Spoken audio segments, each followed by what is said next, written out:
आ, मैं अशरफुल हुसैन हूँ और आसाम के बरपेटा ज़िले के रहने वाला हूँ और मैं 47 नंबर सेंगा क्षेत्र से विधायक हूँ और आसाम लेजिस्लेटिव असेंबली में all India United democratic front party की तरफ से हम रिप्रेजेंट करता हूँ।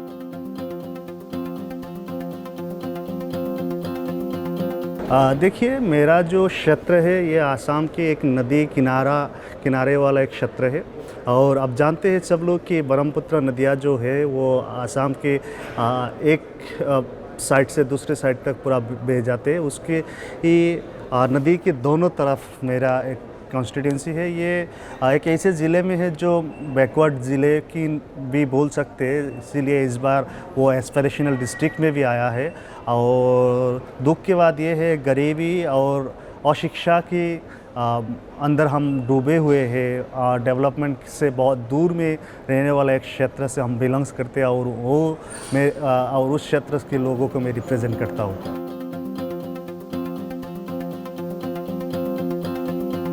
देखिए, एनएलसी से हम विधायक बनने के बाद से जुड़े हुए हैं और राहुल कराड जी और अलग अलग उनका टीम मेंबर्स के साथ हमारा बातचीत होते रहते थे। अलग अलग मीटिंग में हम शामिल रहते थे। इन लोगों का जो काम है हम देखते आ रहे हैं कि देखिए इस तरह की एक महा आयोजन करना कोई मामूली बात नहीं है। मन में इच्छा, प्रेरणा और मेहनत करने का लिए मेहनत करने के स्टेमिना रहना चाहिए। और जो हॉस्पिटलिटी इन लोगों ने दिखाया है, जो आयोजित की है, ये बहुत बेहद अच्छा हुआ है, बहुत अच्छा लगा है। सारे देश की अलग अलग क्षेत्र से अलग अलग भावना, अलग अलग चेतना, अलग अलग आइडियोलॉजी से बिलोंग्स करने वाला लोगों को एक साथ बिठा के देश के हित में, राज्य के हित में, लोगों के हित में बात करना, ये एक हमें बेहद खुशी मिली है। और मुझे लगता है कि ये ऐसा विधायक सम्मेलन होना चाहिए हर साल में या एक दो साल के बाद में, जहाँ पे हमारा आइडिया भी एक्सचेंज हो सकता है, कार्यक्रम क्या हो रहा है किसका राज्य में ये भी एक्सचेंज हो सकता है। इसका पहले हम सुने नहीं और कभी दिखे भी नहीं कि ऐसा महा आयोजित किसी ने की। और हमें बेहद खुशी हुई कि मुंबई जैसे शहरों में इस तरह की एक बड़ा सा मेगा आयोजन करके सारे सारे प्रोग्राम अच्छा से चलाना, ये बहुत ही शानदार लगी हमें।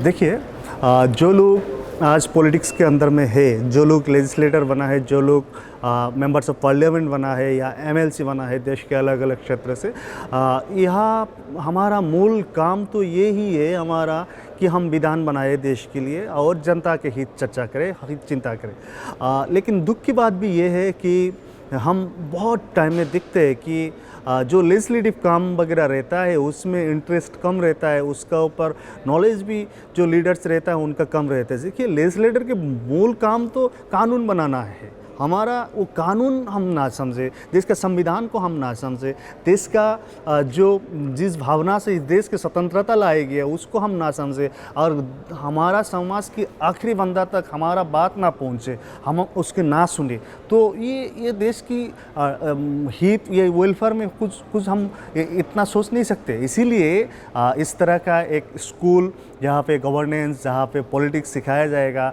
जहाँ से जो एल्यूमिनस निकलेगा वो देश की अलग अलग क्षेत्र पे जाके खुद का काम करेगा, लोगों के साथ काम करेगा और किस तरह का काम साइंटिफिकली करना है, आपका पॉलिटिक्स किस तरह से करना है, उसको एक एथिकल पॉइंट से भी सीखना मिलेगा। मुझे लगता है कि इस तरह के स्कूल की निश्चित रूप से ज़रूरत है।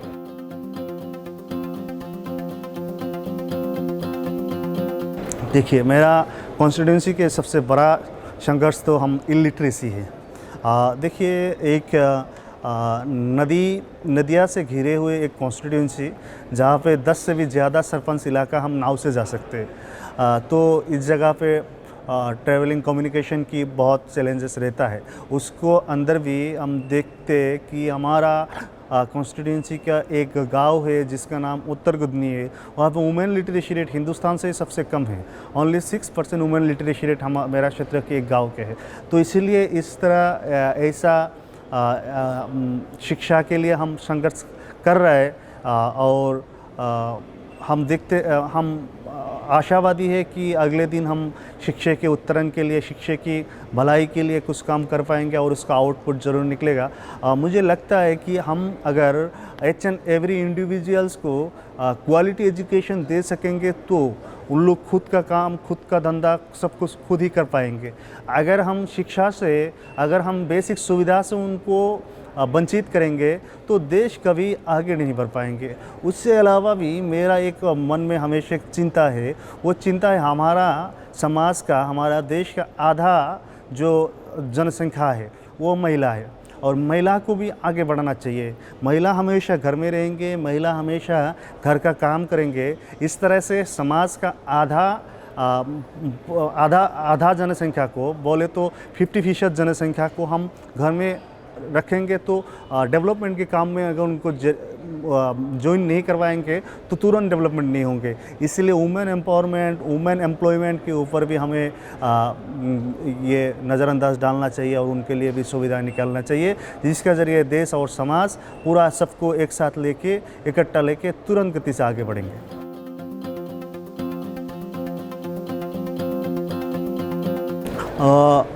देखिए, मैं तो एक सामाजिक कार्यकर्ता थे और उसका पहले मैंने इंजीनियर भी थे। तो मैं इंजीनियरिंग की नौकरी छोड़ के मैंने पॉलिटिक्स में आए थे सामाजिक कार्यकर्ता के रूप से। फिर मैंने लोगों के साथ लड़ा, लोगों के साथ संघर्ष किया और लोगों के साथ रहा। और चुनाव जब को आया, लोगों ने मुझे अपील किया कि आप पॉलिटिक्स में आना चाहिए। जो बात हम इतने दिनों से, लंबे दिनों से चिल्ला रहा है, हो नहीं रहा, पॉलिटिक्स में आके पावर की हिस्सा बन के हम उस बात को आसानी से एक अच्छा खासा प्लेटफॉर्म में जहाँ पे उस बात के चर्चा होंगे, जहाँ पे उस बात के दिशा निकलेंगे, उस प्लेटफॉर्म में बोलने की एक जरिया रहना चाहिए। और उस जरिए के लिए हमने चुनाव लड़े थे और मेरा party all India United democratic front ने मुझे नॉमिनेशन भी दी। और लोगों की प्यार, मोहब्बत, उनके मेहनत, उनके धन मान सब कुछ मिला के मेरा इस पहले चुनाव मैंने जीत गया। और जब को मैंने चुनाव लड़ा था उस टाइम मेरा उम्र था सिर्फ 27 साल। और ये 27 साल में विदाउट एनी पॉलिटिकल बैकग्राउंड एक चुनाव लड़ना बहुत ही मुश्किल की बात भी थी, लेकिन वो सारे बात को आसान कर दिया। मेरा कॉन्स्टिट्यूंसी के, मेरे राज्य के या देश के अलग अलग क्षेत्र में, अलग अलग जगह पे काम करने वाला तमाम लोगों ने मुझे आसान कर दिया। और मुझे बहुत खुशी है कि मैंने जिन लोगों के लिए चुनाव लड़े थे उन लोगों की बात में आज रख पा रहा हूँ। उन लोगों की प्रॉब्लम सारे तो नहीं हो पाए, लेकिन जितने हो मैं एडमिट करके उसको सॉल्यूशन की दिशा में भी ले जाने के एक मौका मुझे मिला है। तो इसलिए मैं आशा रखता हूँ कि हमारा अगली पीढ़ी या हमारा न्यू जनरेशन पॉलिटिक्स में आना चाहिए। और पॉलिटिक्स जो दूर से दिख के जो बताता है कि पॉलिटिक्स गंदा है, पॉलिटिक्स ये है वो है, ये सारे बातचीत छोड़ के, पॉलिटिक्स तो है, इसमें बहुत सारे एंगल है, बहुत सारे बात है जो आपको ईजी नहीं लगेंगे, जो आपको अच्छा नहीं लगेंगे, फिर भी इसमें रह के बुराई को हटा के थोड़ा अच्छा कौन सा है उसको ही सोच करना आज का पॉलिटिक्स है। देखिए, हम अभी एक डेवलपिंग कंट्री है, हम अभी आगे बढ़ने वाला कंट्री। डेवलप कंट्री होते तो हमारा पॉलिटिक्स का बात मुद्दा अलग अलग रहते हैं। आज भी हम बेसिक चीज़ों के लेके हमारा पॉलिटिक्स जारी है। आज हमारा ज़मीन के लेके, पीने के पानी के लेके, शिक्षा को लेके, स्वास्थ्य को लेके, रास्ते को लेके, ये 4-5 पॉइंट में, 4-5 मुद्दे पे हमारा पॉलिटिक्स जा रहा है। तो एक समय आएंगे ऐसे कि इन सारे को छोड़ के हम क्वालिटी के ऊपर बोलेंगे, हम टेक्नोलॉजी के ऊपर बोलेंगे, हम देश के या विदेश के अलग अलग इश्यूज़ पे बोल के पॉलिटिक्स लड़ेंगे। लेकिन उस टाइम नहीं आया स्वतंत्रता की, अभी 75 ईयर्स ही हुआ है। और बोल सकते हैं बहुत लोगों ने अमृत काल, लेकिन अमृत काल तो अभी हुआ नहीं। अमृत काल अगर सामने होंगे और उस अमृत का, मेरे हिसाब से अमृत काल सामने होंगे और उस अमृत काल के लिए सारे देश के जितने लेजिस्लेटर है, जितने पार्लियामेंट्रियन है, सब लोग मिल के देश को बनाने के लिए एक साथ एकजुट होकर काम करना चाहिए। देखिए, देश में किसी एक का नाम तो हम नहीं ले सकते। कार्ल मार्क्स से लेके गांधी जी तक, नेहरू से लेके हमारा अलग अलग क्षेत्र देश विदेश की भी बहुत सारे लीडर्स है।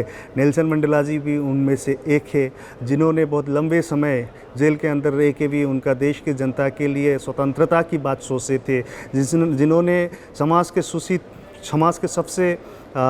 सबसे बैकवर्ड लोगों को बात भी सोचे थे और एक आइडियोलॉजिकल पॉइंट में संघर्ष को उन लोगों ने सामने रखा है। और उस संघर्ष में आपका हिंसा का बात नहीं था, उस संघर्ष में आपका हेट्रेड नहीं था, उस संघर्ष में सिर्फ था गरीब कौन है और गरीबी कैसे हटाए, जो समाज के पिछले वर्ग के लोग हो उसको कैसे आगे बढ़ाए। हम भी उस आइडियोलॉजी को बिलीव करते हैं कि हम समाज की जाति, भाषा या धर्म ना सोच के हम एक क्लास आइडियोलॉजी को सामने रख के गरीबी के साथ या जो वल्नरेबल है उनके साथ कैसे हम स्टैंड ले सके, ये आइडियोलॉजी को हम नमन करते। फिर एक बात ये भी है, देखिए बाबा साहेब अम्बेडकर जी ने जिस भावना से इस संविधान को बनाया है, इस संविधान की रचना की है, वो भावना आज दिख रहा है पॉलिटिकल एनवायरनमेंट में बहुत दूर दूर तक बहुत लोगों ने उसको पुश कर रहा है।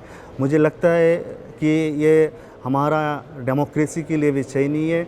हमारा डेमोक्रेसी ऐसा एक हेल्थी डेमोक्रेसी होना चाहिए कि पूरा विश्व, पूरा दुनिया हमसे सीखे।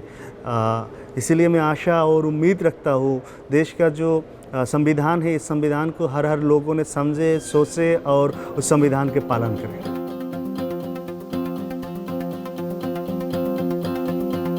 देखिए, भारत की लोकतंत्र एक ऐसे शानदार व्यवस्था बनाया है और इस व्यवस्था में इम्प्रूवमेंट लाने के भी बहुत सारे स्कोप रखे गया है। और ये स्वतंत्रता की 75 ईयर्स में हम बहुत सारे चेंजेस इसमें लाया है। देखिए, देश इतना बड़ा है कि सारे लोगों के इंटरेस्ट में होगा ऐसे भी नहीं है।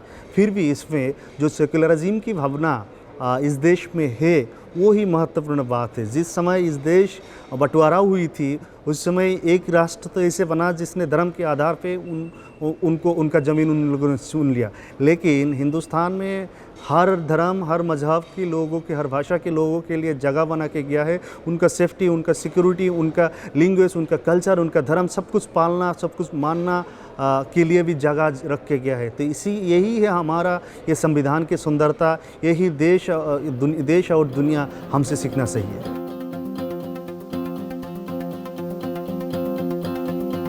देखिए, जीवन तो एक छोटा समय के लिए हम आए हैं दुनिया में सारे लोग, तो जितने दिन ही रहेंगे लोगों के भलाई के लिए काम करके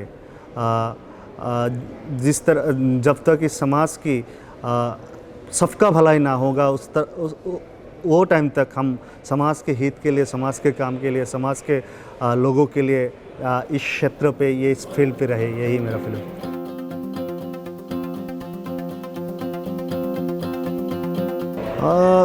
देखिए, हम तो लोगों से मिल सकते, हम लोगों को अपना बना सकता है और हम लोगों को प्यार कर सकता है। यही मेरा ताकत है। मोहब्बत के साथ, मोहब्बत से बात करके, मोहब्बत से हम हर फैसला लेना चाहते हैं।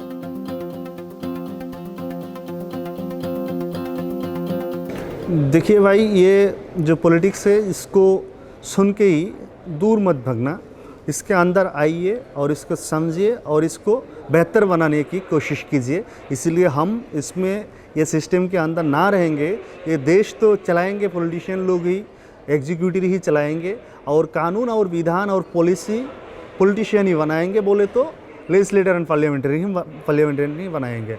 आप आइए, सब लोग जिसका देश का, समाज का भलाई करने की इच्छा है, सारे लोग आना चाहिए। और जिसका आना का इच्छा नहीं है फिर भी बाहर भी रहेंगे, वो भी पॉजिटिव आपका एनालिसिस के ज़रिए उसको बेहतर बनाने के बाहर से भी कोशिश कीजिए।